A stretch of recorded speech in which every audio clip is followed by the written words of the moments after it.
They called him the Great Studini, mostly because calling him that guy who keeps locking himself into things just felt a little impolite. Studini was a budding escape artist with big dreams and, let's say, slightly questionable life choices.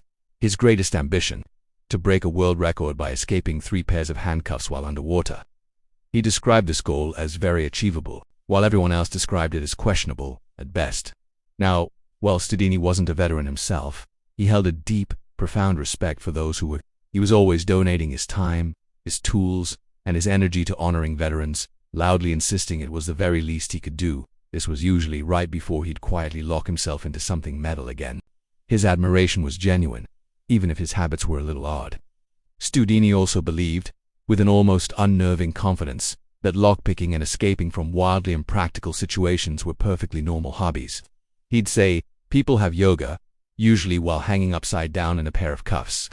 I have this." He truly wanted to share the beauty he saw in precision, patience, and calm problem-solving, preferably while he was submerged, restrained, and smiling reassuringly at the camera like this just happened every Tuesday. As you can imagine, Studini spent a lot of time tied up.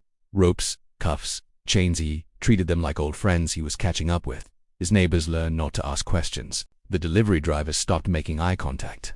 His friends had collectively agreed that whatever the explanation was, they probably didn't want to hear it. Still, Studini persisted.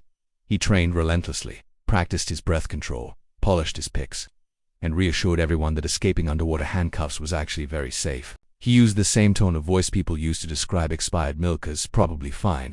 One day Studini knew the record would fall, the locks would open, the cuffs would surrender, and the world would finally understand the unique magic of escape artistry and the passion that drove him. But, until then, the great Studini would continue doing what he did best: honoring veterans, opening locks, escaping restraints, and pretending this was all completely normal behavior.